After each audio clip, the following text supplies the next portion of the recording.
Hey April, I figured that I would just try to make you a video that you can reference if you need to, showing you how to do it. So this is the website that I used to do it. It's screencast-o-matic.com. So I'll just open up another window and start it that way. As you can see, you can make your face be in the corner, and then whatever you're seeing on your screen is what will be recording. In between, there's little dotted lines around my screen that you can't see. And you can put whatever in there, however much of the screen you want to be recorded at that time. You can also take out your face if you want to. You don't have to have it in there.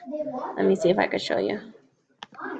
See, now you shouldn't be able to see me, and then if you want to see the whole screen, only your face, if you have something to tell them and not show them, you can make it bigger that way. And I'll put myself back down there. So you could just go to screencast-o-matic.com, and then you can sign up for an account. I log in with my Gmail account that I have.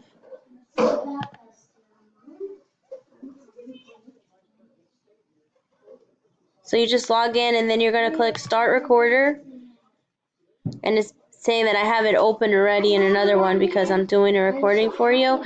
So when you click Start Recorder, it's going to have you download it, and then you'll just have to run it, and then you just use the little